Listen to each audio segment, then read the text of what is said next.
right, good morning. All right, I'm going to tell you a story that I heard before, and I just think it's a great story. There once upon a time was an old lady, and she was driving through a parking lot trying to find the perfect parking space for herself as she is going to go to the store. And she's older, so she doesn't want to have to walk a really long ways. But on this particular day, as she was driving through the parking lot, every single spot was taken.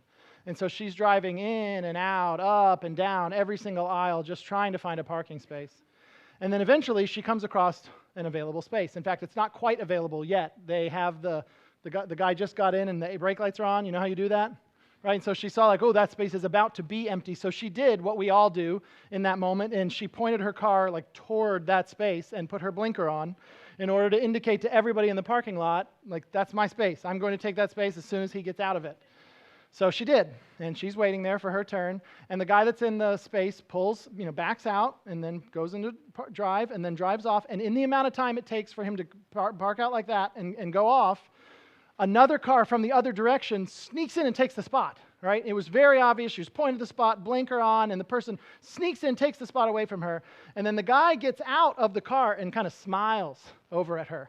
Well, she gets so upset, she opens the door and she gets out and she goes, "Young man, that was my parking space. You can't do that."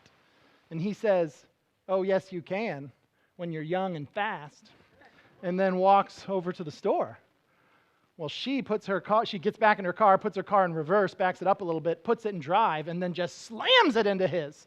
And then puts it in reverse and goes back again, and then puts it in drive again and slams it into his again. Well, of course, he can hear the commotion behind him, and he turns around and he looks, and he goes, "Oh, lady, that's my car. You can't do that." To which she replies, "Oh, yes, you can, when you're old and rich."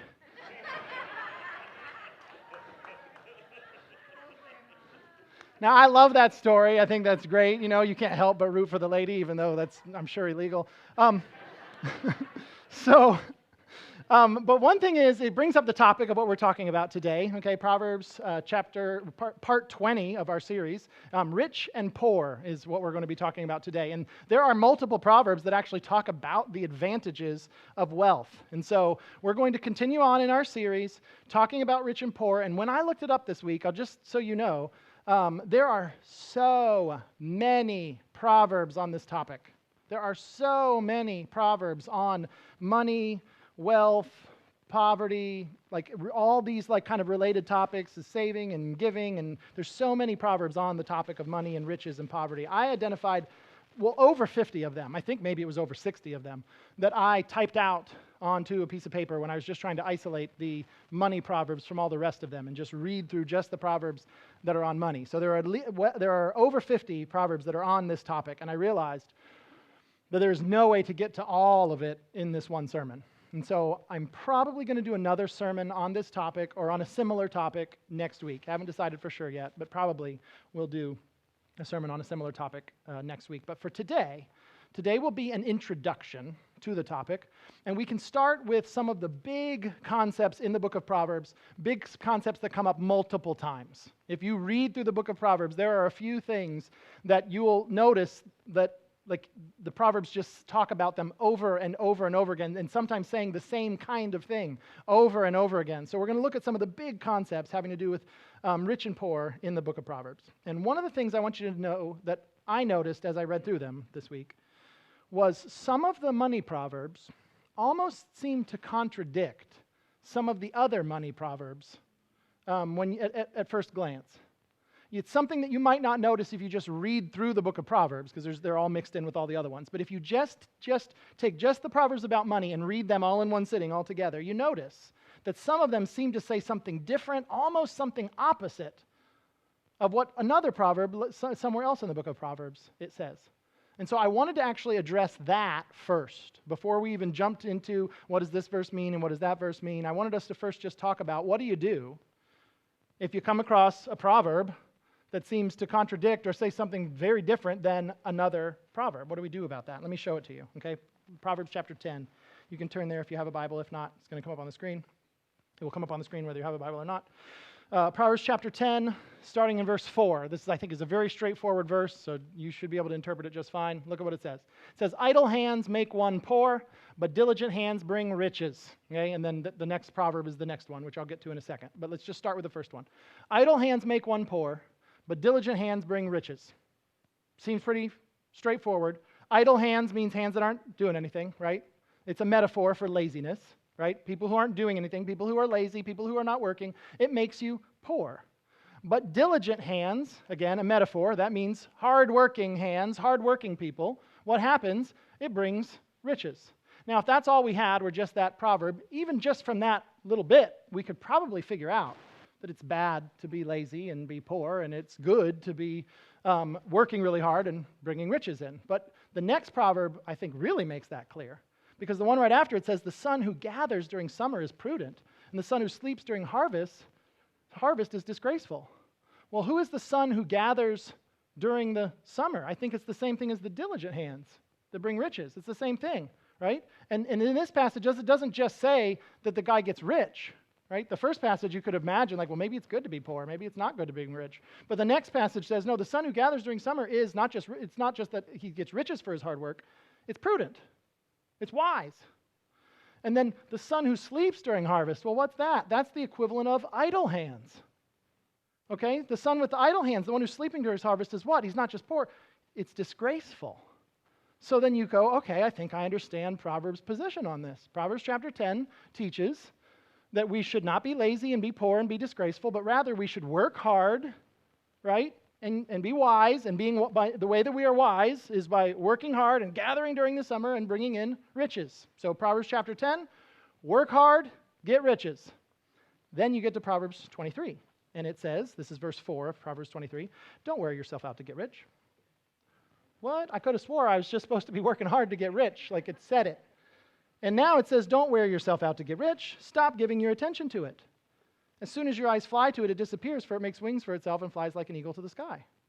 So Proverbs 10 says, work hard, get riches, and then you get to Proverbs 23, and it says, don't work too hard, right? Matter of fact, don't even worry about riches. They're temporary.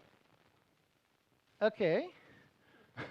Which one is it, Solomon?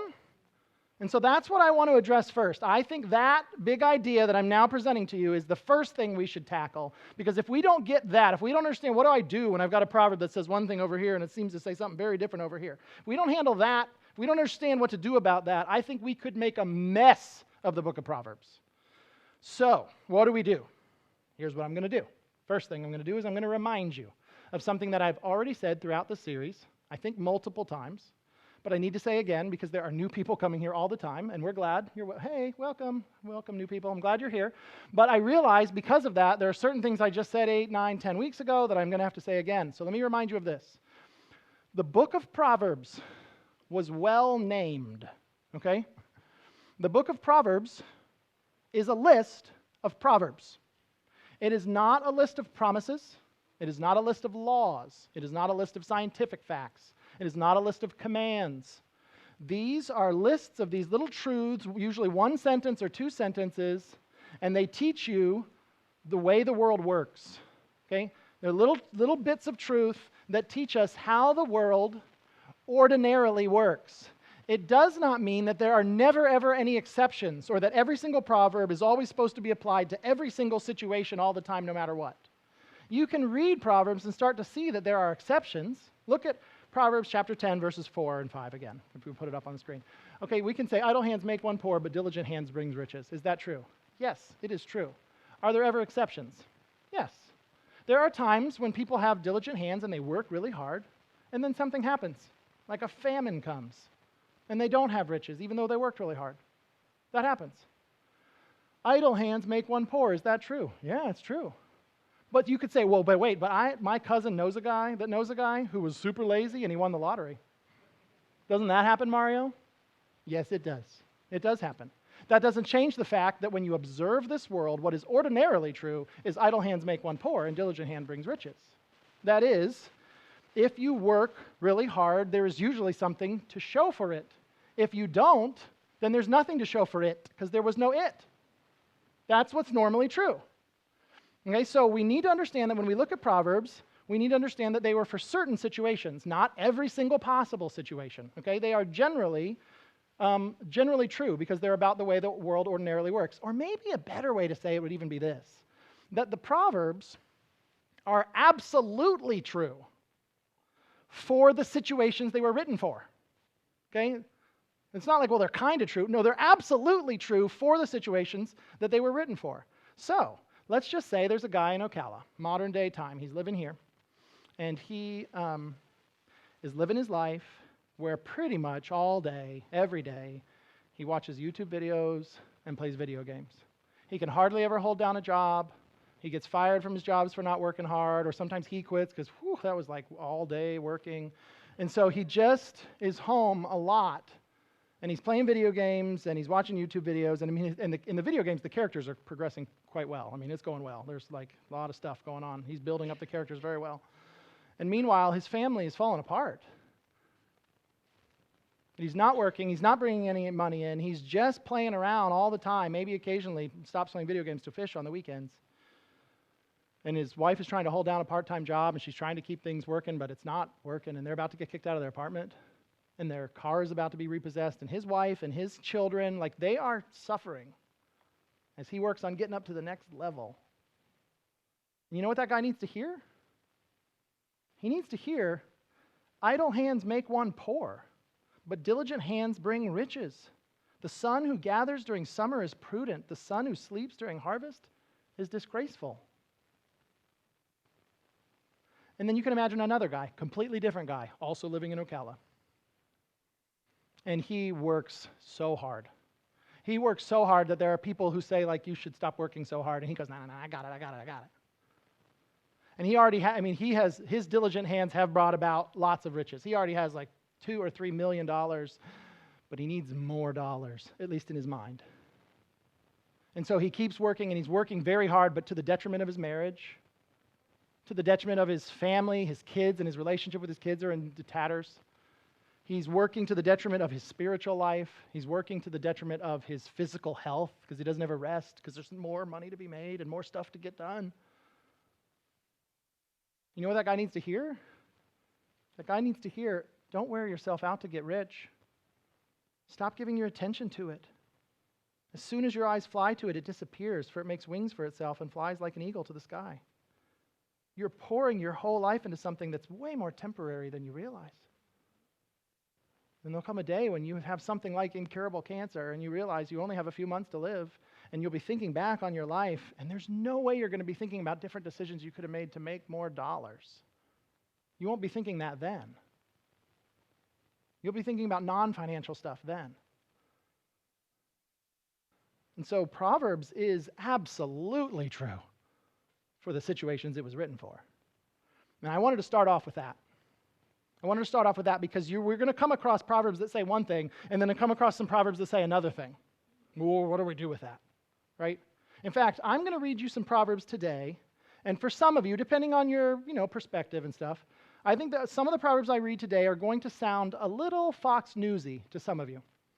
And some of the Proverbs I read today are going to sound a little CNN-y to some of you, okay? I'm going to read some Proverbs, and like, for instance, we're going to come across some Proverbs that say things like, laziness leads to poverty. And some of you are going to hear that and go, amen, that is right, just like Sean Hannity says. Okay? And then I'm going to read to you, some of you, I'm going to read some Proverbs that talk about the importance of giving to the poor and why it's a big deal that people who have more than they need give to people who have less than they need. And there are going to be people that read that and go, that's right, we need to read Proverbs to those greedy capitalists. Okay? And what I'm hoping will be true is I'm hoping that all of you will listen to all of the verses today. Not just the ones that you would already agree with. Okay, so as we learn Proverbs, I guess what I'm trying to let you know is today in this sermon, I'm going to try to do something that is different than other sermons. Instead of focusing on one topic, which is something you could, instead of focusing just doing a sermon on laziness or just doing a sermon on helping the poor, which would not be wrong to do. I have done a sermon just on laziness, and I have preached a sermon just on helping the poor. But that's not what I'm doing today. What I'm going to try to do today is to show you multiple Proverbs from multiple angles on this, multiple Proverbs on wealth and poverty, in an effort to paint for you a really big picture, a more whole picture of what God says about wealth than any one topic would allow us to do. That make sense? Yeah, I hope it is awesome. Thank you for saying that. All right, with all that said, here we go. That was a big old introduction. Now here's my first actual point. All right, point one. In Proverbs, Riches aren't inherently sinful, and poverty isn't considered good. So I'm going to start off with that. Real basic, real simple, but we need to start somewhere. In Proverbs, riches aren't inherently sinful, and poverty isn't considered good. It seems to me most of the times that Proverbs talks about poverty, it's obviously a bad thing to be avoided. And riches aren't considered to be a bad thing throughout the book of Proverbs. At least that's what it seems like to me. I say that. You might say, well, I kind of already knew that. But the reason I bring it up right at the beginning is there are passages in the New Testament that talk about the corrupting influence of wealth. And it is important to understand that. And I think if all you knew were just the New Testament passages about the corrupting influence of wealth, that's the only thing you knew in the whole Bible, it's possible that you might think money is one of those things that I just need to get away from it as much as possible, like as little access to money as I can. But when you go back to Proverbs, you go back to 3,000 years ago and look at what they were teaching their people in ancient Israel, it seems to me that Proverbs, and I'm going to show this to you, riches are not considered inherently sinful all on their own. Let me show this to you. Proverbs chapter 21, verse 20. Proverbs 21, verse 20 says, "Precious treasure and oil are in the dwelling of a wise person, but a foolish man consumes them." I love this verse. This is one of my favorite Proverbs. I think the point of this proverb is something I'm not going to focus on today, but maybe if I do a sermon on money next week, we'll come back to this one. Because I actually think this is a proverb about saving, the importance of saving. Precious treasure and oil are in the dwelling of a wise person, but a foolish man consumes them. It seems like the difference between the wise man and the foolish man here isn't whether they had any access to treasure and oil. Apparently they both did. But one of them consumed them, and the other one didn't. So it's in his house. That makes sense? So the foolish person, why doesn't he have any wine? Why doesn't he have any oil? Why doesn't he have any food? Why doesn't he have any stuff? Because he spent it all, because he drank it all, because he ate it all, right? That's why he's a fool. And the wise man, what did he do? He did not consume it all. So he's got treasure and oil in his house. Okay, so I love this verse, but my point in bringing it up this morning is not to tell you to save. My point in bringing it up this morning is just to show you in this proverb, the wise man is the rich guy, right? The foolish man is the one who consumed everything and has nothing to show. And the wise guy is the guy who has treasure in his house. So the Bible doesn't treat riches like automatically like, well, it's bad if you have any. No, the wise man in this story has some. Also, let's look at Proverbs chapter 3, verses 9 and 10. Proverbs 3, 9, and 10 is a passage that people might go to make this exact same point. I think it's helpful. I won't explain everything about these verses. We already taught on Proverbs chapter 3 earlier, but let me just remind you of what it said. Proverbs 3, starting in verse 9, says, "Honor the Lord with your possessions and with the first produce of your entire harvest." And then what will happen if you do? Look, then your barns will be completely filled, and your vats will overflow with new wine. So God is telling the people to honor him, and the result is going to be what? He's going to bless them. And how is he going to bless them? He blesses them materially in this passage. That's what he's saying to these Israelites, right? That you will be blessed with stuff. So the riches that they're being blessed with is not a curse that God is putting on them. It's a blessing that God is putting on them because of their honoring him. So I start with that. Riches are not inherently sinful. Poverty isn't considered good. Now let's move on to point number 2. In Proverbs, laziness is considered foolish, and it leads to poverty. Throughout the book of Proverbs, and this is honestly, it is over and over and over and over again. In the book of Proverbs, laziness is talked about so many times. Refusal to work is considered a foolish behavior, and it leads to poverty. Multiple Proverbs say this. I will just read you 2 sections that are on this, but there are lots. Proverbs chapter 26, verses 13 through 16, I will read. Now this is interesting. This is 4 verses all in a row that are on laziness, so I'm going to go ahead and read all 4 of them one at a time. I'll explain them one at a time. Proverbs chapter 26, starting in verse 13. It says, "The slacker says, 'There's a lion in the road, a lion in the public square.'" What does that mean? I mean, I guess I don't know for sure because it doesn't explain itself, but I think I do know. I think every single commentator that's ever commentated on this, or at least that I was able to look, okay, everybody agrees that basically this is a way of saying the lazy person will look for just about any excuse to not work. The lazy person, you're sitting there going, "Hey, are you going to go to work today?" "I'm not sure. I think I heard a lion out there. So we probably should stay in for a couple of days just in case." All right, whatever it means, here's the next verse. Verse 14. "A door turns on its hinges and a slacker on his bed." Now that one's very clear, isn't it? A door turns on its hinges, and what does the slacker do? Back and forth, rolling around, not working. Here's the next verse. This one's great. This next verse, I think, is hyperbole. Okay, it's like this super exaggerated situation, I think, in order to just mock laziness. Verse 15 of 26. The slacker buries his hand in the bowl. He is too weary to bring it to his mouth. I think this is a guy who's eating, and basically what it's saying is the guy who's lazy reaches into the bowl for food and then goes, oh, I think that's all I got in me right now. I think I need to just rest just a little bit right here, and then when I get my energy back, I will complete the motion so that I can eat it, right? That the guy is so lazy that his laziness is stronger than his desire for food, right? That he would have to take a break at a real weird time because he hasn't done anything yet. Now again, no one is that lazy in real life. It's an exaggeration. It's a hyperbole proverb, I'm almost sure. But that's what it's trying to mock it. It's trying to say, come on now. And then look at verse 16, the next one. In his own eyes, a slacker is wiser than 7 men who can answer sensibly. So you can have this guy who has to take breaks every little bit and is always in bed and is pretending there's a lion outside, and yet he thinks he's 7 times smarter than everybody else. His life's fallen apart, he's in poverty, and then everybody, no, I don't need any feedback, I don't need any criticism, I don't need anybody to tell me how to live my life, I'm smarter than all of you. All right, one page back, Proverbs 24 also has a description of laziness, and I want you to see this one. These verses are all in a row, even though they're going to come up one at a time. This is all one little paragraph. Proverbs 24, verse 30 says, I went by the field of a slacker, by the vineyard of a man lacking sense. So I went to the farm of a guy who's lazy, a lazy, foolish man. I went and looked at his farm. Look what he says, verse 31. Thistles had come up everywhere. Weeds covered the ground, and the stone wall was ruined. I saw and took it to heart. I looked and received instruction.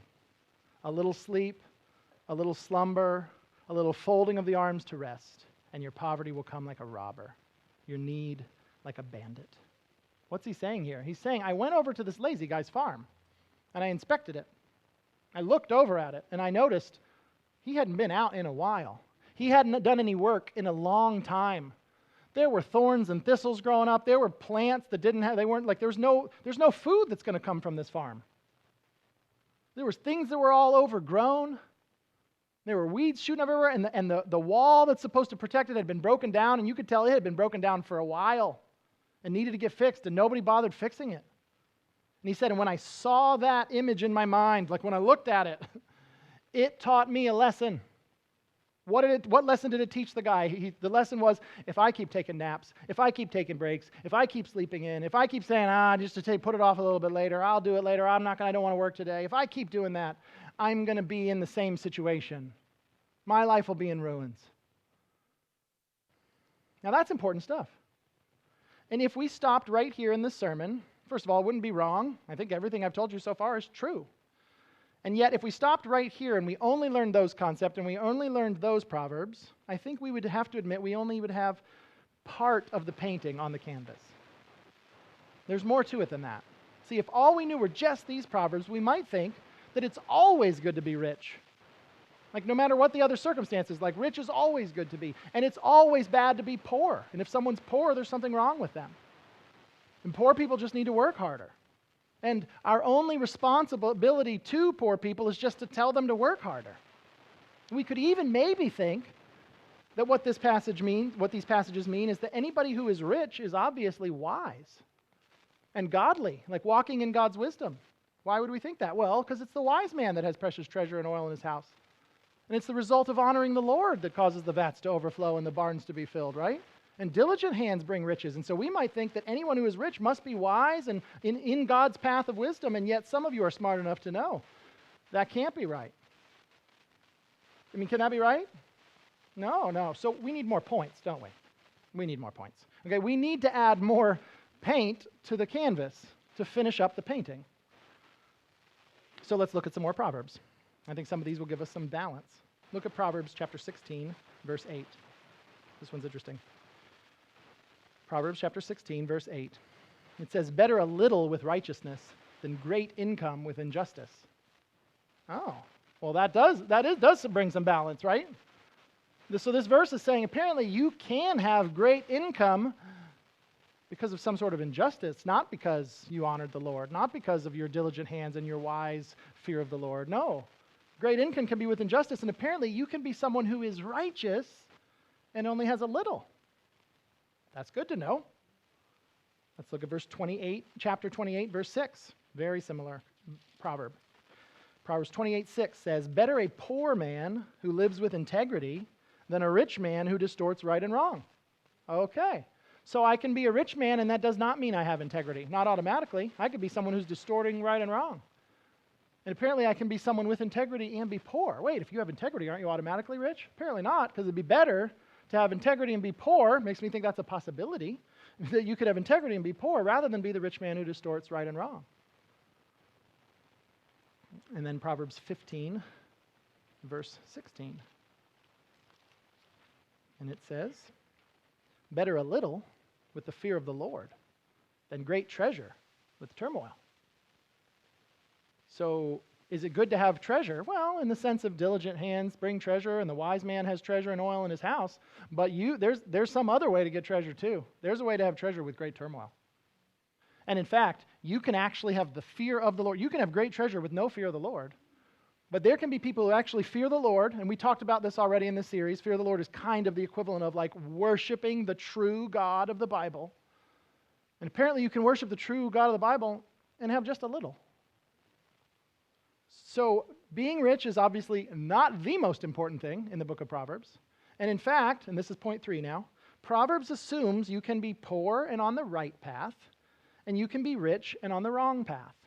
Proverbs assumes that you can be poor and on the right path, and you can be rich and be on the wrong path. And the New Testament, I think, is very clear that you can be rich and on the wrong path. Okay, point 4. God cares about the poor and wants people with money to be generous towards them. God cares about the poor and wants people with money to be generous towards them. Proverbs chapter 22, verse 9 says, "A generous person will be blessed." Why? "For he shares his food with the poor." A generous person will be blessed, for he shares his food with the poor. Proverbs 19, verse 17 says, "Kindness to the poor is a loan to the Lord. He will give a reward to the lender." God will actually reward the person who cares for the poor. Now, at first glance, we could look at Proverbs like this and go, well, I don't know, that doesn't seem to fit with the other Proverbs. These poor people that got their hands stuck in a bowl because they got to take another nap, and they're pretending lions are outside, and the weeds are growing, and the wall is breaking down. Right? Why in the world, why would we do something that would enable that behavior?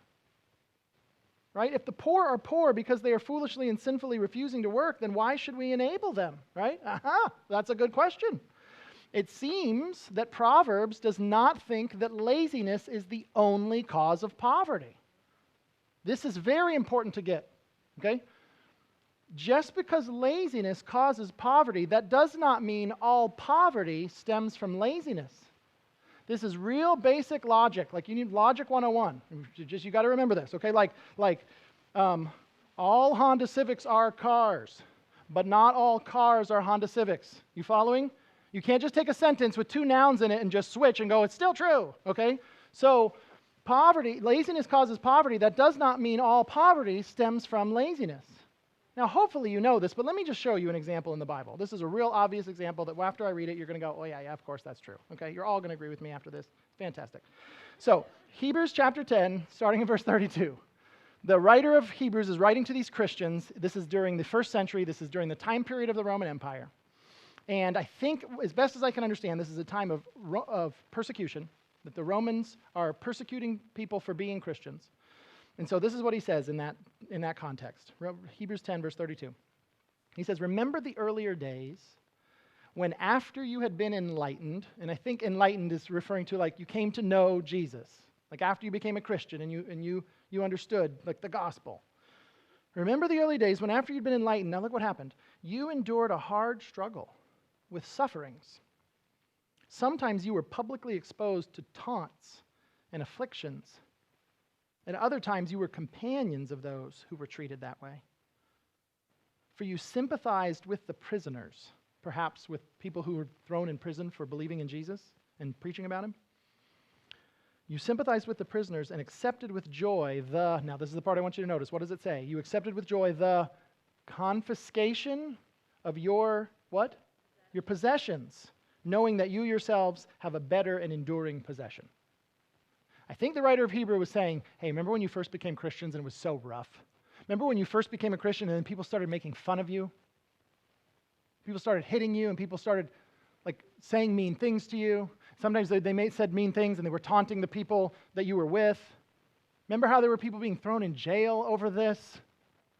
Remember when they came and took your stuff? They confiscated your possessions and you said, that's fine because I have an enduring possession. Remember that? Now I just want you to think through this. If their possessions had been confiscated, I think it's fair to assume this, that means they became poorer, right? They became poorer. Why? Because they were lazy? No, because they were faithful to Jesus and they were being persecuted. Poverty can be caused by laziness, but poverty can be caused by religious persecution. It can be caused by racism.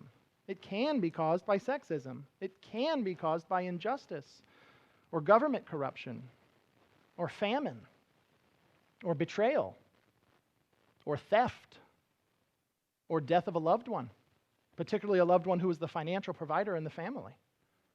In fact, Proverbs specifically talks about God's concern for widows and orphans. It's actually, I would say, all throughout the Bible, but you see it in Proverbs. Proverbs 15, verse 25.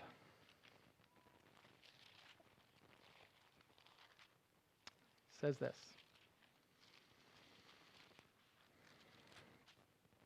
The Lord destroys the house of the proud, but he protects the widow's territory. Now, we've already in this series talked about pride and what God thinks of it. But look at the second half. He protects the widow's territory. Why? Why does he care about the widow? Because she was vulnerable. Probably more so in that culture even than in ours. She was financially vulnerable. She needed protection. And God cares about the vulnerable. Now let's look at orphans. Proverbs chapter 23, starting in verse 10. It says, don't move an ancient boundary marker and don't encroach on the fields of the fatherless. This first little part, don't move an ancient boundary marker. I assume that what that means is don't mess with the property lines. Don't do this thing where I'll move the thing that marks the property lines in order to take more land for myself. Maybe no one will notice that I moved it. Okay, don't mess with that. And then he says, and don't encroach on the fields of the fatherless. Why? For their Redeemer is strong, and he will take up their case against you. Now, I don't know exactly what situation you're supposed to picture here, but I'll tell you what I picture when I think about this. As a picture a kid who's fatherless. His dad died at an age that was much younger than anyone thought he would die. And now you have this kid, I picture him to be 14. He's 14 years old, and suddenly he's in charge of the family farm. Dad died, and Dad had showed him some stuff, but Dad didn't think he was going to be in charge this fast. And so now he's having to learn on the fly, and he's having to figure this out, and it's very difficult. But he's got little brothers and little sisters. And now he's going, I didn't think I'd have to keep them all alive, but I guess it's my time now. And so he's doing the best he can, trying to figure this out. And I think what God is saying here is the people that are in that town that look over and notice it, you could look over and you could go, that kid does not have any clue what he's doing. We could easily take advantage of him. We could move the boundary marker and have this whole field be ours. He doesn't even know that one belongs to him. Or we could do whatever it is. We could go in and start harvesting his stuff. He wouldn't even know. What would he do about it? I think there are people that could look and go, wow, we could easily take advantage of that kid. And I think what this verse is saying is, don't mess with that kid. For their Redeemer is strong, and he will take up their case against you. They did have redeemers back then that were human redeemers, and I guess this could be referring to that. But the fact that it says, it kind of acts like all of the fatherless have a redeemer who's strong makes me think that this is referring to God, which is why I think HCSB capitalizes the R there. But this verse may very well be saying, you look over and go, wow, we could easily take advantage of that kid. And God's saying, oh, don't take advantage of that kid. If you do, I will be so mad. And just so you know, I will be on his side of that fight. Why? Because God cares about the vulnerable. Proverbs chapter 14, verse 31. The one who oppresses the poor person insults his maker. The one who is kind to the needy honors him. So let me go ahead and review the 4 points that we've done so far. All right. In Proverbs, riches aren't inherently sinful and poverty isn't considered good. In Proverbs, refusal to work or laziness is considered foolish and it leads to poverty. In Proverbs, riches are not the most important thing, and in fact, you can be poor and on the right path, and you can be rich and on the wrong path. God cares about the poor and wants people with money to be generous towards them. And I think it's great that we got to learn all of those concepts and all of those proverbs all on the same Sunday. Because I don't think we can solve the problems of this world if we ignore like half of the big themes of Proverbs, or we take whole chunks of Proverbs and things that are repeated over and over again and just go, oh, that doesn't resonate with me like these do. Like let's say there's 10 verses that talk about helping the poor, and 10 verses in Proverbs, 10 Proverbs that talk about laziness leading to poverty. That we can't just say like, well, I like these. That makes I'm good with these, and so I'm just going to kind of disregard those, and this is the kind of Christian I'm going to be. And then someone else goes, well, I really resonate with these, right? I'm good with this, right? And I'm just going to disregard that. I don't think we can do that. You can't hang on to half and not the other half. If we ignore the help the poor Bible verses and live in a world where we go, you know what, I do not care about your problem. I don't care if it's because you're lazy or because you were discriminated against or because your husband left you or because your dad died. I don't care. It's just work harder and deal with your own problems. That's not going to bring about the kind of world God wants. And yet, the other verses are important too. If we ignore laziness leads to poverty, pretend that that's not true, and just redistribute wealth without dealing with the issue, that's not going to bring about the society, the nation, the world that God wants. Whew, there's a lot more that could be said, but I'm almost out of time. So let me go ahead and end with just a fifth and final point. Point number 5 is this. One problem with money is that it can tempt us to trust in it instead of trusting in God. And this is something you see in the New Testament quite a bit. But I'm going to show you 2 Proverbs. One problem with money is that it can tempt us to trust in it instead of trusting in God. Proverbs 18, starting in verse 10, says, "The name of Yahweh is a strong tower. The righteous run to it and are protected." Luke Ferguson, earlier in the service, talked about the name of God and Yahweh, which is kind of the Old Testament name for God, but it's the God of the whole Bible. The name of Yahweh is a strong tower. What's the strong tower? The place that you go, the place that you run to be protected. Right? When the bad guys are coming, where do we go? We run to the tower, and we're protected there. We're safe there. Well, what is the tower that we're supposed to run to? It's a metaphor, right? It's God. Our security is supposed to be found in God. He is who we run to when times are tough. He is the one that we find our security in. And if it wasn't pointed out to me, I don't even know if I would have noticed, but the very next proverb seems to be related to it, and they're not always. But the very next point, right after it says, "The name of Yahweh is a strong tower, the righteous run to it and are protected," look at the next one. "A rich man's wealth is his fortified city." In his imagination, it's like a high wall. That the righteous run to God for their security, but there's a rich guy over there going, I don't need to run to the tower of God. I got my stuff. My stuff is my fortified city. My stuff is where my security is. I imagine it to be a high wall. I'll be fine.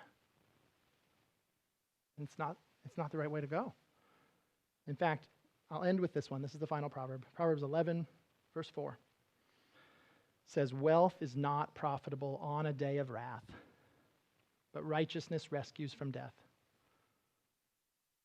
Wealth is not profitable on a day of wrath, but righteousness rescues from death. I don't know what the original writer meant for sure. I know sometimes it's translated, "Wealth is not profitable on the day of wrath," and it can easily make you kind of think about things in the New Testament and like the final days and the day of wrath or the day of God's judgment, and we can start to say wealth will be worthless on Judgment Day. And by the way, if that's what this verse means, that's completely true. But I don't know if that's what this means, because in the Old Testament, they didn't have, it doesn't seem like they had a really good understanding of Judgment Day. It doesn't get talked about much in the Old Testament. The New Testament is much more clear on Judgment Day. So 3,000 years ago in ancient Israel, I'm not sure if they would have used the phrase day of wrath like that. It could very well be that this verse is just simply saying your wealth, your money is going to be useless to you on the day of disaster. Like when the bad guys come to your town and they show up at your village and they kidnap all the women and children and set all the buildings on fire, it won't matter how many gold bars you had in your barn. It could very well be that that's what they meant. Although it does say righteousness rescues from death, which seems like something even bigger than life. So I'll just say this. If this does mean that in the midst of a disaster, who's going to care how many dollars you had? Okay, if that's true, I mean, that is true. And if it means that, it's true. But if it's true, then that principle certainly applies to the bigger picture. Wealth will be not profitable on the day of wrath. It's certainly true that if the dollars and the gold bars don't help us in the day of disaster, they will not help us on Judgment Day. When we stand before God, and I guess what I'm saying is there will be no person like Jeff Bezos is not going to be able to show up on that day. And I don't know anything about him, so I don't care if you hate him or you're a fan. Like, I'm not even making a point about him. I just know he's rich, and I'm using him as an example. Maybe he's a wonderful Christian or not. But let's just say he gets to Judgment Day and finds out that he needs to pay for his sins because he's not forgiven, he's not trusted in Jesus Christ. I'm telling you, on that day, he will not be able to slip God $1 billion and get in. That is not how it works. And you will not be able to do it with lesser funds, right? Wealth will be useless on that day. On that day, I'm telling you, all you're going to want to know is that you were in Jesus and that he died for your sins so that you were forgiven, and you trusted in him and you belong to him, and he's your strong tower to save you from judgment. So Lord willing, we'll do more on this next week. Let's pray. God, I thank you. There's so much in your word about all this. I just pray you'd help us to apply it to our lives. And the ones of us that needed to hear multiple, almost competing thoughts all at the same time, I just pray that you would bless that and that it would be helpful to us to see whole picture. And for those of us that maybe don't need to see it all at the same time, but there's maybe a particular proverb we need to hear today, I pray that you would drill that proverb into our heart and into our mind. I pray for those of us in this room who are lazy, that you would help us to repent of it. I pray you'd help us to see it. It's probably hard to see. I would think that laziness is one of those sins that nobody thinks they have. It's real easy to see it in others. Like, we know it exists. We see other people that we're sure are lazy. It's probably very hard to see it in ourselves.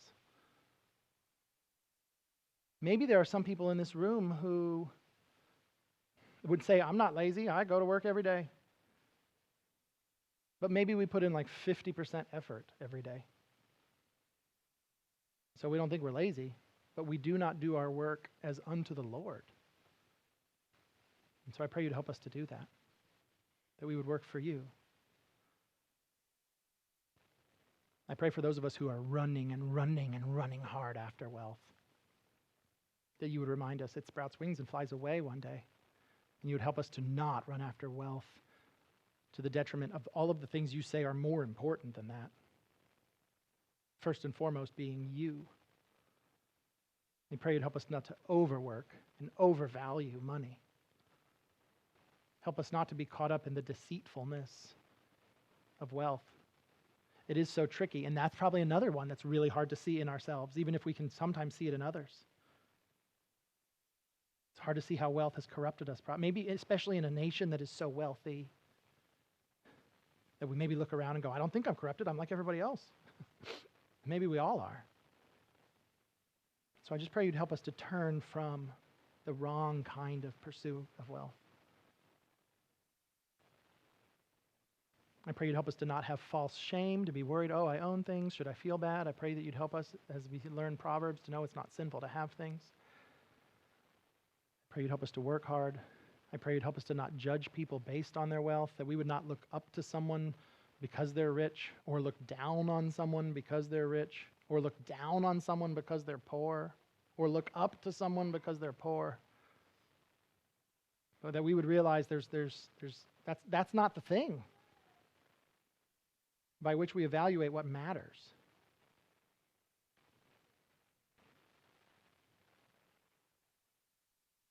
I pray you'd help us to help the poor and look out for the vulnerable. and care for people who need our help. And pray you'd help us to not trust in wealth, but trust in you. I ask this on behalf of all of it, like on behalf of this church. Will you please grant us that grace? Would you please help us to not trust in wealth, but trust in you? We ask this in Jesus' name, our strong tower. Amen. Let me end with these good words from God's word. This is from 1 Timothy chapter 6. Instruct those who are rich in the present age not to be arrogant or to set their hope on the uncertainty of wealth, but on God, who richly provides us with all things to enjoy. Instruct them to do what is good, to be rich in good works, to be generous, willing to share, storing up for themselves a good reserve for the age to come, so that they may take a hold of life that is real. That is good news.